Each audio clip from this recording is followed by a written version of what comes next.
Hey guys, in this video I will show you how to copy stitch designs to Figma. Alright, let's begin. First, open the stitch design you want to transfer into Figma. Then, click on the menu icon at the top left corner and select Download Project. This will download the design as a zip file to your device. Next, open the Figma website and click on the Tools icon from the bottom toolbar. Search for the Stitch to Figma plugin, then open the Plugins tab and select it.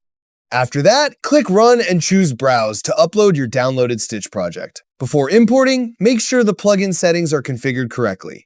Now select the downloaded zip file and wait for the pages to load inside the plugin. Once everything appears, click on the Add All button at the top right corner.